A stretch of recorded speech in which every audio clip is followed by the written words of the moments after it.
You're in trouble, and you need my tree. Yes, we do. Now say I'm cool.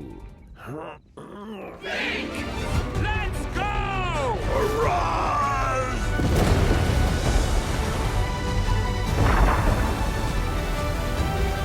DreamWorks is an interesting animation studio. They've had some huge hits with the Shrek, Madagascar, Kung Fu Panda, and How to Train Your Dragon franchises. These franchises are what cemented DreamWorks' reputation as one of the best animation studios out there. The problem with DreamWorks is that their most recent fare hasn't always been as convincing. They scatter the odd hit in between a smattering of mediocre releases. Part of that might be the sheer volume of movies they are releasing. Where studios like Pixar or even Sony Pictures Animation are usually on multi-year productions, DreamWorks is constantly pushing out at least 2 movies per year. That falls more into the quantity over quality bracket, especially with animated movies. The Wild Robot is already their 3rd movie for 2024, so to say that no one really thought anything of this movie when it was announced is kind of an understatement. But then the first trailer dropped, and it looked really pretty, and the buzz started. Could this be their new hit? Would the story hold up to the visuals? Anticipation grew. It looked like all the ingredients were there, but we'd have to wait and see. And then the movie dropped, and everyone liked it. Like, really liked it. It's one of those rare movies where both the critics and audience had the same reaction. It has an 85% rating on Metacritic, 98 for both critic and audience ratings on Rotten Tomatoes, and an 8.4 rating on IMDb, and it's the highest rated DreamWorks movie ever released. Okay, that's a lot of high praise. But is it really that good? Yes. Yes it is. It's based on the whimsical books by author Peter Brown. You can see from the concept art that they went with a painterly look and feel, and it's incredible to see how well that translated into the final look for the movie. The Wild Robot goes back to basics with a lot of its components. If you look closely, you'll see that almost none of its individual parts are completely original. Yet, they managed to take these elements and bind them together into something that manages to be more than the sum of its parts. The story runs in 2 layers. The first, the obvious one that kids will appreciate. The robot that gets stranded on the island, that makes friends, who eventually become family, helping each other and the other animals and fighting against dangerous robots. It's very encouraging. It's a bit sad at times, and it's impressively inspiring. The second layer is more for the grown-up part of the audience. It touches on acceptance and how to integrate into a new world. It touches on friendship and community and the strength you gain within those relationships.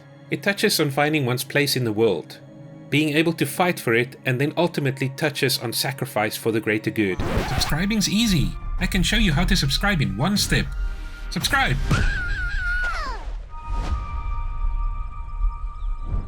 It's an incredible movie, but it's not perfect. It definitely veers into being a bit too schmaltzy and melodramatic every now and then. It tries to spell out some of what it's trying to accomplish too explicitly, and the third act is a bit of a letdown. Speaking of the third act, this is by far the movie's weakest act for me. While already trying to convey so many messages to the audience, they also try to shoehorn in the "big corporation is bad and you are only data to them" message. That in itself isn't a bad thing, because that is very true. But the corporation sending this massive ship to come fetch Roz and then having actual military fighting robots to go up against the animals is just pure overkill. If the point is to capture the stray robots and its data, then what is the point of the killing machine robots that destroy things? Just doesn't make sense. The third act becomes loud with explosions and fire and shooting and chaos, and it's all for Roz, a single robot. It almost starts to feel like an MCU movie third act that has to have a big CGI fight at the end. It's a jarring 180 to what the rest of the movie was before. The turn from tender, intricate storytelling to this jarring, big boom finale was abrupt. They at least inject some humor and fun into the battle scenes, but it still felt a step too far. Did it look spectacular though? Absolutely yes. And it was what led our hero beaver to saving a big part of the island. But I still feel it could have been handled in a different way. It felt out of character. And speaking of character, Roz, Fink and Brightbill are our 3 main protagonists. They are each an outcast in a different way, and in time manage to form their own little family. Brightbill is the runt of the litter, and no one really expects him to survive through winter, as he'd never be able to fly with the rest of the migrating geese. But what we see in Brightbill is a quirky and feisty little goose. He desperately wants to belong with the other geese, but is also very happy to be with Roz and Fink. When it comes time for him to step up and work hard, he does it. He shows grit and determination in the face of adversity, and he eventually becomes the goose to lead the others away from danger. And even by the end of the movie, we see that he still loves Roz and goes to search for her. He found where he belonged, but he didn't forget where he came from. Fink started off as the typical wily, conniving and loner fox, initially only going along with Roz in order to have his way. But as time progresses, he forms a strong bond with Roz and Brightbill, and they genuinely become a little family unit. After rescuing the animals with Roz, he becomes the one to have to unite them all, despite always being the outcast. By the end, he also manages to find his place amongst the other animals on the island. And Roz the robot. She starts off as a typical worker robot, ready to do tasks and help out, but with zero understanding of how any sort of social structure works. She is naively kind to everyone. As the story progresses and she keeps learning how things work, she becomes less robot and more alive. She starts feeling. When she has finally completed a task and needs to go back to the factory, she decides not to because of how she feels.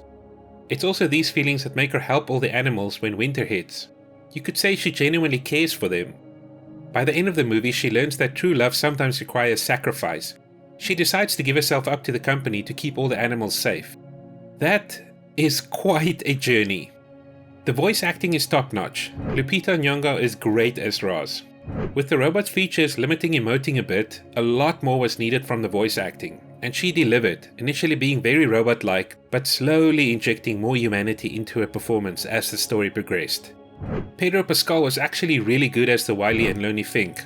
I was skeptical, but I was proven wrong.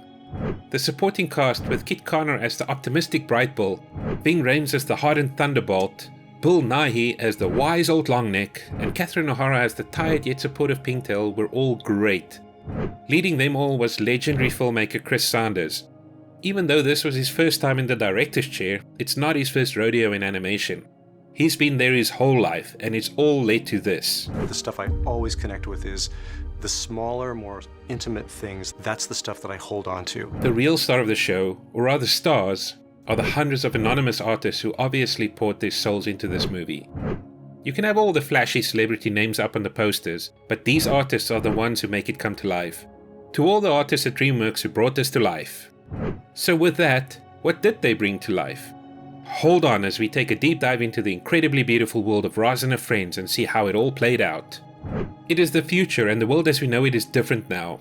In transit, Roz, our protagonist, gets lost at sea and ends up on an uninhabited island. I am Rosin7134. Roz is a helping and learning robot, and so, at first, has no idea what to do or how to communicate with the wildlife population of the island. She learns the different dialects, but with her programming is completely out of her depth with what to do and how to properly interact with the wildlife. At first, she's seen as a monster, terrorizing all the animals on the island. Eventually figuring out that no one on the island ordered her, she attempts to send out a homing beacon to return to her factory. Her attempt goes awry, and in the process of being chased, unfortunately manages to kill a goose family and destroy its nest and all the eggs, except one. While examining the egg, it hatches, and the gosling, named Brightbill, imprints on Roz. She's a mother now. She also befriends Fink, a wily fox who initially is only out to try and eat the egg. He's mostly out for himself and takes advantage of Roz's programming. We also meet Paddler, the majestic Canadian beaver. Failing this is not the point. The process is the art. Okay, I don't know if he's Canadian or not, but I'd like to believe he is. He's our national animal after all. With the help of the animals, they try to rear Brightbill and get him ready to fly in the great migration that happens every fall. We spend some time going through the process of Roz, Fink and Brightbill slowly growing closer and becoming a family as they try to get Brightbill ready for the migration. They're all kind of clueless as to how any of it works, but manage to fumble their way through it. Are you dying? Do everyone a favor and expire downstream. I think I need to find an island that's less weird. With the three of them also being outcasts and loners, they do a lot of this in isolation, and as expected, not all of it goes smoothly. After a big fight where Brightbill learns that Roz is the one who killed his family, he sets off on his own. You don't understand anything. You don't feel anything. You're not my mom. While sulking, Roz and Fink see the first geese arriving on the island, preparing for the Great Migration. Their time to prepare Brightbill is running out, but they try their best. Roz takes a beating in the process of helping Brightbill prepare. The heroic paddler also fabricates a new leg for Roz in order to keep helping Brightbill. I don't know what to say. Good. They employ the help of Thunderbolt to get Brightbill in top-tip flying shape. Longneck, the leader of the migrating geese, has a chat with Roz about the migration. He gives her some advice and, more importantly, some hope for Brightbill to get ready. But he has a chance if where his wings end, his heart can pay the balance. Brightbill's heart is much bigger on the inside than the outside. Brightbill is an absolute trooper and manages to get through the training to be ready for the migration. The time for the migration is upon them, and with Longneck's blessing, Brightbill joins the geese for the migration. This flight is a gift Roz has given you. The accident that killed your family saved you. Funny how life works. Goodbye, Roz. I am honored to have met you. In a very emotional scene, Brightbill takes his first flight with the geese. Fly like you, not like them. Bye, Fink. Thank you.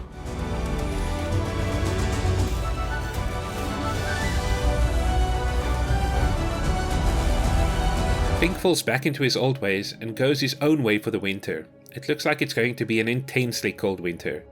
And with that, Roz had completed all her tasks. She activates a homing beacon. We see that her signal was received by the company. Now she waits. The geese encounter a massive storm and they end up in the factory where Roz was made. Brightbill has to step up as a leader as Longneck sacrifices himself so the geese can get away and survive. In the meantime, Roz decided to turn off her beacon and wait for Brightbill to return. With the extreme winter conditions, Roz decides to help rescue animals in distress. As they rescue the animals, they keep bringing them back to their little shack.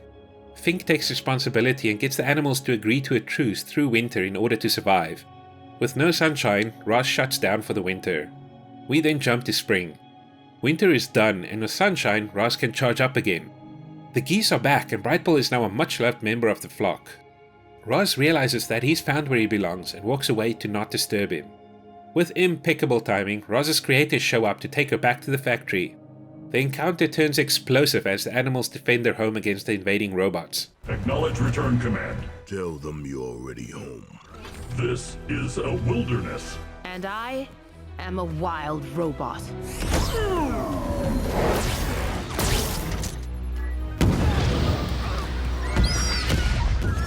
The mighty beaver saves the day by having been prepared for an emergency and diverting a lot of water to help drown out the fires started by the robots. You're in trouble, and you need my tree. Yes, we do. What an absolute hero.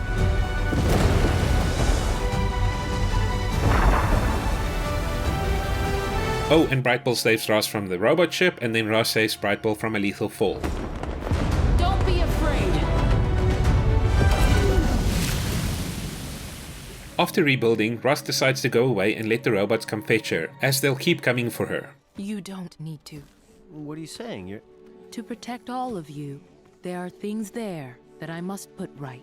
When I do this, you will all be safe from them. And when it is time, I promise I will find my way home. As long as she's with the animals, she'll keep them in danger. The movie ends with the animals on the island settling in for the coming winter, and Brightbill finding Roz in the factory. The end. Sort of. I say sort of, as it's already been announced that there will be a sequel. If a movie does well financially, a sequel is all but guaranteed nowadays. I don't think that this movie really needed a sequel, but I'm not completely against one, if it means we can revisit this world again. In today's society, where most of Hollywood has forgotten that movies are part escapism and part entertainment, it's very refreshing to see a movie like this that manages to retain its childlike optimism and tell a wonderfully entertaining and beautiful story without ramming some sort of message down our throats. It's one of the most heartfelt and emotional movies of the year, animated or not. And all of this with a completely new IP. Wow! It's also great to see what magic DreamWorks can come up with when they fire on all cylinders.